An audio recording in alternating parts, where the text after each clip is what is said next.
자, 이번 주제는 인격이란 주제입니다. 인격이란 주제도 가능성이 있습니다.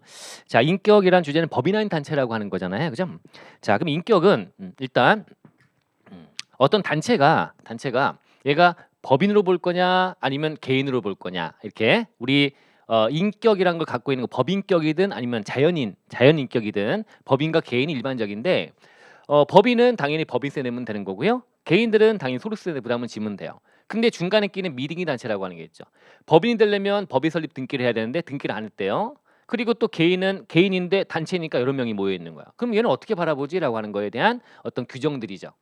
그 규정 안에 소득세법 규정도 있고 국기법 규정도 있고 우리는 국기법 규정을 봐야 되는 거니까 철저하게 이제 국기법 규정을 잘 외우려고 노력을 하셔야 되는 거고요. 요것도 연결해서 이제 보시는 거고 요 안에서 여러분들 기본적으로 이제 얘는 법인은 아니기 때문에 이 미등기 단체는 그러면 개인으로 볼 수밖에 없습니다. 개인으로 보면 이 소득세법의 적용을 받게 됩니다. 그죠? 근데 소득세법은 개인 단위 과세입니다. 그래서 이익을 분배하느냐? 분배하면 공동사업이다. 이거 알고 있죠? 그럼 이익을 분배하면 공동사업인 거야. 근데 이익을 분배하지 않으면 이제 어쩔 수 없죠. 각자에게 개별로 납세금을 지울 수 없기 때문에 그 단체 자신이 그래서 일거저로 본다. 이렇게 되어 있습니다. 요 소득세법 규정에 불구하고 다시 이제 국기법으로 가게 되면 국기법에서는 이익 분배하지 않는다는 전제하에서 이익 분배해버리면 공동사업입니다. 근데 이익 분배하지 않는 단체 중에 당연법인과 승인법인이 등장해서요. 뭐 결론은 비영리법인 본다라고 돼 있는데 이렇게 구성이 돼 있는 거 맞죠? 자, 일단 법인 아닌 단체에 대해서 기본 줄거리입니다. 이게 자 기본 틀이 되는 건데 여러분들 이제 인격이란 주제가 시험에 나오잖아요. 그러면 상황을 던져줄 거예요. 어떤 종중이나 문중애가 땅을 팔았다 등을 던져줄 겁니다. 그러면서 이제 이거에 대한 과세관청과 납세자 간의 마찰이라고 하는 걸 가지고 물어볼 텐데 그때 이건 도구고요. 그 안에 담아야 될 내용은 국기법 규정도 있고 또는 다양하게 물어본다면 소득세법 규정도 같이 물어볼 수도 있습니다. 그럼 우리가 그걸 무기를 만들어야 되겠네요. 그러면 그때 어떤 흐름을 보면서 쭉 우리가 이거는 이렇게 판단하는 게 맞아요. 판단이라고 하는 걸 들어가 할 때는 내가 그냥 이거는 법인이 아니네. 예. 그리고 개인이네. 그리고 이건 공동사업이 아니고 그러니까 이거는 당연법인이네 아니면 뭐 일거자로 보내 이런 것들에 대한 판단을 쭉 그냥 머릿속으로만 해가지고요 그렇게 해서 답안에 그냥 기술하지 말고요 하나하나 내가 꼼꼼하게 따져봤어요 라고 하는 걸 보여줘야 되는 거니까 그래서 밑에 어떤 흐름도라고 하는 걸 잡아봤습니다. 자 일단 이 단체가 법인 설립 등기를 했나를 먼저 검증해 보면 돼요. 그래서 여러분들이 이제 번호를 매기면서 하나하나 판단의 어떤 순서라고 하는 걸 잡아서 보여주면 좋죠. 난 이걸 판단해 봤어요. 우리가 아무리 이제 머릿속에 판단 잘했다 하더라도 교수님은 그걸 모릅니다. 교수님한테 알려줘야 되는 거잖아요. 그죠? 그러면 법인 설립 등기를 안 했기 때문에 했으면 법인인데 안 했으니까 이제 미등기 단체가 된다라고 하는 걸 보여줘야 되고요. 그다음에 미등기 단체로 와서는 그 안에서는 이제 수익을 구성원에게 분배하느냐. 분배하면 그냥 공동사업으로 끝나버리는 거야. 개별 납세무 지는 공동사업이 된다. 근데 분배를 안 한다라고 한다면 분배 안 하니까 이제 소득세법상 규정대로 공동사업이 아니고 그 단체가 납세금을 지는 걸로 갈 수밖에 없네.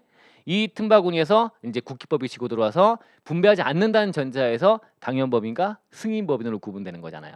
그래서 요건 충족하면 당연히 법인이다. 얘는 요건 충족하고 승인받은 법인이다라고 하는 두 가지가 들어와서 요게 중간에 끼게 되는 겁니다. 자, 그럼 이 안에서 세부담을 한번 따져보면 100% 그렇진 않지만 일반적으로는 과세관청에서는 이 셋 중에 제일 세부담이 큰 거는 일거주자입니다. 누진세 일체계 하에서 그럼 과세관청은 이 주장을 필 거고요. 그럼 종중이 땅 팔았다. 양도세 일거자로 봐서 단체가 납세금을 줘라. 이렇게 했을 때 이제 납세자 입장에서는 주장을 하는 거죠. 우리는 당연법인 승인법인이에요라고 주장을 한번 펴고 주의적 주장. 그 다음에 이거 아니면 이건 싫으니까 우린 공동사업이에요라고 주장을 펴보고 이런 흐름도를 가지고 가서 그래서 이거는 수익 분배를 하기 때문에 공동사업이다. 근데 아니다. 아니기 때문에 공동사업 아닙니다. 알고 있어요. 보여주고. 수익 분배하지 않는 단체인데 그 안에서 이제 당연법인 승인법인 따져봤더니 승인 신청해서 승인받은 적이 없기 때문에 이건 아니고 당연법인 인허가 등록 등을 했는데 그게 아니고 아니니까 일거저로 봐서 부가처분한 과세관청의 처분은 타당하다. 이렇게 흘러가는 흐름에서 다 내가 판단해봤어요 보여주는 식으로 답안 작성하시면 좋겠습니다. 그냥 결론만 짓고 그냥 이것저것 내용들을 쓴다 하더라도 순서를 잡아서 쓰지 않으면 교수님이 이건 알고 푼 거야? 아니 모르고 푼 거야? 라고 모르기 때문에 그렇게 한번 하는 걸로 하시면 좋겠어요. 이 흐름도를 머릿속에 가져가시고요. 그럼 우리는 뭘 준비해야 돼? 그러면 이때 당연법인 아니에요? 승인법인 아니에요? 라고 하는 거 보여주려면 그러면 이 국기법에 나와 있는 당연법인 승인법인에 대한 그 기본적인 내용을 쓸 수 있어야 되겠죠. 그래서 그렇게 생각하시면서 이제 내용을 보는 거예요. 자, 내용에 가시면 이제 국기법 규정. 자, 당연법인은 일단 수익을 분배하지 않아야죠. 분배해버리면 공동사업이니까요. 그거 아니고 분배하지 않는다는 전제하에서 당연법인은 인허 등 공출. 자, 인가 허가 등록이라는 절차가 중요하잖아요. 근데 등기는 안 했네. 미등기. 인가 허가 등록 키워드 들어가야 되고요. 그렇게 해서 이런 사단 또는 재단이죠. 재단이 등기 안 했다. 여기 첫 번째. 두 번째는 공익 목적으로 출연된 기본 재산 있는 재단 공출, 인허 등 공출, 공익 목적 출연이 중요하죠. 재산 출연이라는 걸 가지고 이 재단은 재산이 모이는 게 중요하니까 공익 목적 운영되는데 출연받은 재산이 있어. 그러면 법인으로서 요건을 갖춘 거라고 보는 거예요. 근데 등기만 하지 않았죠. 그죠? 이런 경우 다 미등기. 등기했으면 법인인데 그게 아닌다. 그렇지만 얘는 국기법에서 당연히 법인을 보겠다라고 하는 겁니다. 이때는 무조건 법인을 본다. 이게 인허 등 공출 들어가면 좋겠네요. 그 다음에 이제 승인법인입니다. 얘는 승인 받아야 되겠죠? 요건 충족하고 승인 받아야 되는 겁니다. 그 요건이라는 게 외우기 좀 어려워하시는데 또 앞잡아서 단독 수승 해놨네요. 단체 조직과 운영 규정을 가지고 있고 대표자 등을 선임하고 있고 앞자만 따져 있으면 그래도 좀 쓸만합니다. 그 다음에 독이죠. 독립적으로 소유 관리. 이 단체의 계산과 명의로 수익과 재산을 독립적으로 소유 관리하고 있다. 단체성이라는 요건이죠. 그리고 수익을 분배해버리면 안 되죠. 분배하지 않는다. 그 다음에 승인 꼭 빠뜨리는 분이 있는데 승인 받아야죠. 승인법인을 기술하는데 승인 얘기를 안 해버리면 안 됩니다. 제목이 있다고요? 그래도 내용에다 넣어야죠. 그죠? 승인법인 그런 사단재단 이런 경우에 이제 국기법에서 법인으로 보는구나. 그죠? 보는구나. 그러면 그 다음에 국기법 규정을 쓰시오라고 해서 담아야 될 내용은 지금 보신 당연법인과 승인법인에 대한 내용하고 그 다음에 기타 규정으로서 재변경에 대한 제한이 나오네요. 이것도 국기법 규정입니다. 그래서 얘가 승인받으면 승인법인 됐는데 그때는 이제 3년이죠. 3년. 그 과세기간 끝난 날로부터 3년 되는 날 속하는 과세기간까지는 이제 다시 거주자로 변경하는 게 불가하다. 한번 승인받으면 3년간은 계속 법인이 된다라고 보시면 됩니다. 물론 중간에 승인 취소가 돼버렸다. 수익을 분배했다든가 등해서 그런 경우는 제외하고 그때는 당연히 바로바로 그냥 승인 취소가 돼버리면 거주자로 변경이 되겠지. 그 다음에 이 단체 의무 이행은 누가 하는 거예요? 대표자나 관리인이 한다. 요거까지 그죠? 요거 뭐 아래쪽 내용은 좀 선택 사항이고요. 그래서 요런 내용들이 국기법 규정이니까 요걸 쓸 수 있도록 하시고요. 하시고 국기법 규정만 물어본다면 이 내용이 다 담아야 돼요. 하나하나 점수 갈 겁니다. 당연법인, 승인법인, 기타 규정까지 이렇게 잡으시고 추가로 소득세법 등의 규정까지 같이 물어본다면 공동사업에 대한 내용과 일거절을 보는 거. 공동사업은 핵심이 뭐예요? 분배한다는 거죠. 그죠? 분배한다. 분배 비율이 있거나 비율 없어도 사실상 분배하면 그러면 이때는 공동사업이다.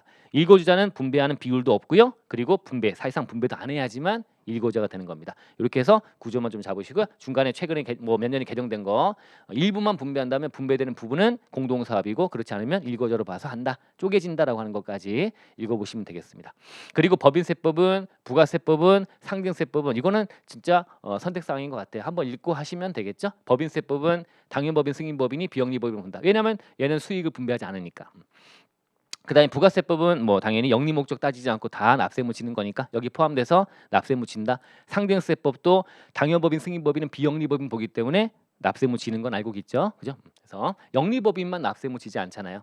영리법인은 순자산 증가설에 따라서 소득과세가 되기 때문에 비영리법인은 소득과세가 안 되기 때문에 상증세법상 납세 무자의 범위에 포함됩니다.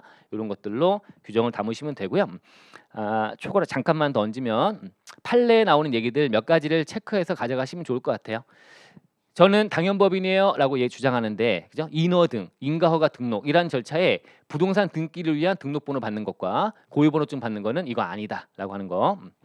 노동조합은 본사 노조 같은 데가 이게 당연법인 됩니다. 일반적으로. 근데 지부 같은 데는 아니다. 일반적으로 승인받으면 법인이지만 그런 얘기 좀 있으니까 이거 한번 읽어보시면 좋을 것 같고요.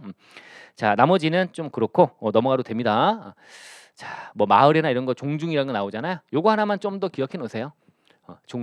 종중이 소유재산 양도하는 경우에 이게 주로 나오니까 이때 이제 재산 형태 민법상의 보유 형태, 공동 소유 형태가 총유, 합유 뭐 이렇게 나와 있잖아요. 요거 한번 잘 읽어보시고요. 자, 보통 총유다라고 보시면 돼요. 총유는 지분권도 없고 처분권도 없어 문중 땅 같은 거야. 이런 것들은 당연히 나누는 비율 같은 거 정할 수도 없기 때문에 공동사업 등이 될 수 없습니다. 그죠? 단체가 납세문 지는 걸로 가는 겁니다. 그래서 이렇게 보시면 돼요. 총유 형태다. 그럼 일거저로 봐서 납세물 지는 것이 당연하다. 그리고 양도대금을 구성원에게 분배하는 경우는 추가로 징여서 납세물 진다. 요거 상황 잘 이해해 놓으시고요. 하뷰는 상황에 따라 달라지는 거니까 좀 판단해서 보시면 된다가 얹어져 있습니다. 자, 인격이란 주제도 꽤나 많은 양의 내용들이 좀 있네요. 그죠?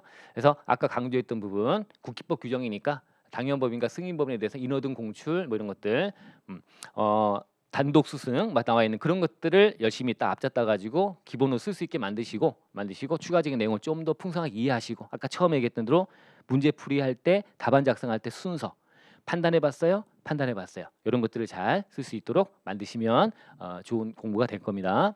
자, 좀 마치고 다음 주제로 넘어가 보도록 하겠습니다. 예.